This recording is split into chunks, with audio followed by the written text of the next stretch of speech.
Alors, rebonjour et bienvenue à ce troisième segment où je vous parle des contrastes. Donc, les 7 contrastes colorés de M. Johannes Itten. Alors, par définition, qu'est-ce qu'un contraste? On dit, selon le dictionnaire, qu'un contraste est l'opposition de deux choses dont l'une fait ressortir l'autre.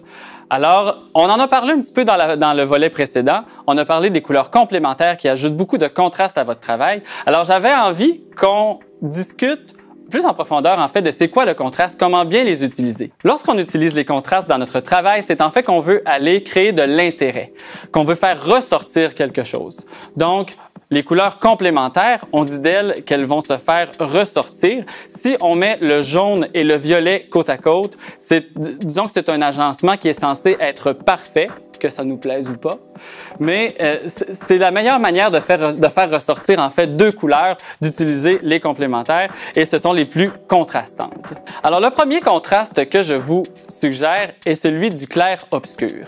Donc pour chacune des familles, je vous ai mis une photo qui s'applique aux cheveux et une photo qui s'applique à une œuvre d'art ou à une photographie.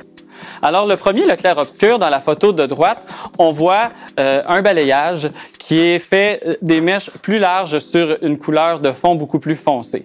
Alors clair-obscur, on travaille avec une couleur qui est claire et une couleur qui est foncée. Dans la photo de droite, eh bien, on a le contraste clair-obscur par excellence, le noir et le blanc. Le deuxième contraste oppose une couleur chaude et une couleur froide. Donc, dans la photo de droite, on voit que j'ai travaillé un rouge qui est plus chaud avec un sarcelle qui est plus froid, en moitié-moitié. Et la deuxième photo, eh bien, en fait, est une œuvre d'art qui est composée des couleurs orange et bleutée, donc couleur chaude et couleur froide. Le troisième contraste, qui est celui des complémentaires, oppose en fait deux couleurs qui sont dites complémentaires. On en a déjà parlé quelques fois depuis le début de la formation. Alors vous voyez dans la photo de droite, j'ai utilisé à la racine une couleur orangée pêche et dans les longueurs une couleur cyan sarcelle. Et dans la photo de droite, on voit un violet et un jaune. Et dans certaines sections, vous voyez même le mélange des deux couleurs.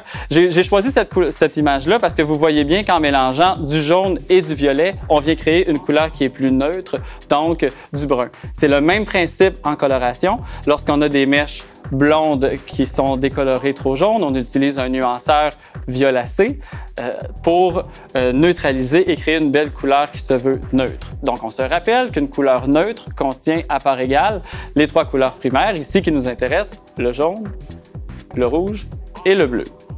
Parce qu'on se souvient que le violet est créé de rouge et de bleu et le jaune est la 3e couleur primaire. Alors, mélangés ensemble, on obtient le brun comme on le voit sur la photo. Le 4e contraste est celui de la couleur en soi. Alors, le contraste de la couleur en soi, vous vous souvenez tantôt quand je disais qu'il y avait beaucoup de monde à messe, eh bien, c'est de rendre tout le tableau ou en fait tout le rendu très très coloré. Donc dans la photo de droite, on voit une belle tête de licorne, des cheveux arc-en-ciel. En fait, c'est de créer de l'intérêt mais partout. Alors l'œil va se promener dans la création et va vraiment aller voir, va vraiment dans le fond s'émerveiller et regarder partout. Il y a quelque chose à voir partout avec les contrastes de couleurs. Dans la photo de droite, c'est un peu la même chose. En fait, je vous disais que j'étais artiste peintre à mes heures. C'est une de mes créations dans laquelle j'ai mis vraiment tout un éventail de couleurs pour aller chercher un aspect un peu rétro, mais très, très vibrant, très coloré. Le 5e contraste est celui de qualité qui fait appel à la saturation. On se rappelle que la saturation, en fait, c'est une couleur qui devient plus fade, qui devient plus grise. Alors, dans l'image de droite, on voit que les carrés au centre sont très saturés et à l'extérieur, on a des couleurs qui sont désaturées. Alors, on a un contraste simplement en utilisant une couleur et sa saturation. On voit dans l'image de gauche que la racine est jaune et les longueurs sont grises. Alors, simplement en travaillant deux couleurs pastel, mais une très saturée et l'autre désaturée, on vient créer un intérêt. Donc, toutes les couleurs qui sont saturées, on a l'impression qu'ils ressortent de l'image, mais en fait, c'est vraiment une illusion d'optique. C'est parce qu'on travaille une couleur qui est très, très vibrante avec une autre qui est beaucoup plus atténuée. Le 6e contraste est celui de quantité. Alors, c'est d'utiliser une petite quantité de couleurs par rapport à une plus grande quantité d'une autre.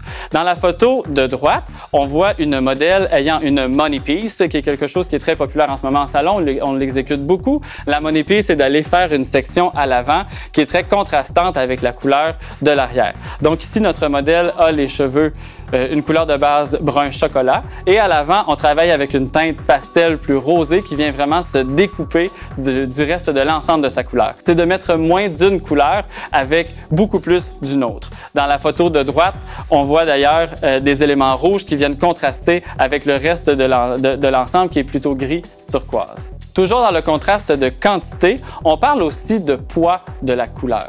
En fait, chaque couleur a un poids. Par exemple, vous voyez dans le diagramme de droite le rapport de chacune des couleurs. Alors, on dit que ça prend 1/4 de couleur jaune pour avoir le même poids que 3/4 de couleur violet. C'est d'ailleurs un phénomène qu'on peut observer facilement en coiffure. Pensez à une blonde. Une journée, vous allez mettre simplement un nuanceur un peu plus cendré et elle va avoir l'impression d'être beaucoup plus foncée que lorsque son nuanceur est doré. Eh bien, c'est un peu ce qui illustre ce tableau des rapports, en fait. C'est que le doré va avoir un poids beaucoup plus important, va être beaucoup plus lumineux qu'une coloration qui est cendrée. Et le principe est simple. L'or reflète la lumière et la cendre est grise, va absorber, elle ne reflète pas la lumière. Donc, à même niveau, une couleur cendrée va avoir l'air beaucoup plus foncé qu'une couleur qui est dorée. Ensuite, on voit en dessous le comparatif avec les cuivrés, les bleus, les rouges et les verts qui, eux, sont dits de poids égal. Le septième contraste est le contraste simultané, qui est en fait l'action de mettre un gris à côté d'une couleur saturée. Eh bien, l'œil va percevoir à l'intérieur du gris la couleur complémentaire de la couleur saturée. Alors, disons qu'en art visuel, le gris va servir à faire ressortir une couleur. Mais en coiffure, le gris ne sera pas nécessairement flatteur de la couleur existante. C'est pourquoi on cherche à le cacher. Alors, en plus de ces 7 contrastes colorés, évidemment, il existe une toute autre panoplie de contrastes qu'on peut utiliser pour rehausser, véhiculer un message, faire ressortir des éléments.